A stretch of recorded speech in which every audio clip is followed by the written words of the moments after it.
മറ്റൂന് കിട്ടി ബാബൂസേ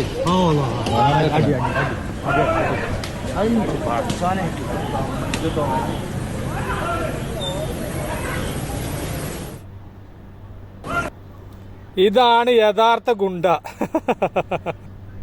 അരീക്കോട് ഏതോ ഒരു തട്ടുകട ഒരു ഭക്ഷണം കഴിച്ചിട്ട് കടം പറഞ്ഞാൽ തട്ടുകടക്കാരൻ എന്തോ പറഞ്ഞ അതിൽ സോഡ കുപ്പി എടുത്ത് എറിഞ്ഞ കടക്കാരനെ. നല്ല പോലീസുകാർ ഏതായാലും ഇങ്ങനെയൊക്കെ ഉണ്ടല്ലോ പോലീസുകാർ ഏതായാലും. ഇങ്ങനത്തെ കുറെ പെറുക്കി ഗുണ്ടയുണ്ട് നമ്മളെ നാട്ടിൽ. പോത്തിന് തല്ല് കിട്ടുന്ന മാതിരി കിട്ടിയിട്ടും ഓൻ ഓടൂല. എന്താ വെച്ചാൽ ഓൻ ഗുണ്ടയാണ്, ഓൻ്റെ പേര് ഗുണ്ടാന്നാണ്. അത് മാറ്റാൻ ഒരിക്കലും ആഗ്രഹിക്കില്ല.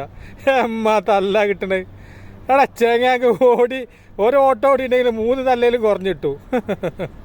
നിങ്ങളൊക്കെ എന്ത് കണ്ടിട്ടാ നാട്ടിൽ ഗുണ്ട ഒലക്കന്നെ മൂടി നടക്കണേ? നാട്ടിലെന്താ നിയമവും പോലീസുകാരൊന്നുമില്ലേ? അല്ല, ഇങ്ങനത്തെ കുറെ പെറുക്കി ഗുണ്ടയുണ്ട് നമ്മളെ നാട്ടിൽ. കിട്ടട്ടെ എങ്ങനെ നല്ലത്, എല്ലാവർക്കും ഒരു പാടാട്ടെ. ഗുണ്ടണ് അല്ല, ആ ഗുണ്ടനൊരു ഓട്ടോ ഓടിയിണെങ്കിൽ 2 തല്ല് കുറഞ്ഞിട്ടു. ഓടൂല, ആൾക്കാർ നോക്കിക്കല്ല, അപ്പോൾ ഓടാൻ കഴിയില്ല. എന്താ വെച്ചാൽ ഗുണ്ടയാണല്ലോ, സോഡ കുപ്പിയൊക്കെ എറിഞ്ഞല്ലേ. ഏതായാലും വല്ലാത്തൊരു കഷ്ടമുണ്ട്. ഏതായാലും ഇങ്ങനത്തെ കുറേ നാറി ഗുണ്ടകൾ. അപ്പോൾ എല്ലാവരും സ്നേഹം മാത്രം.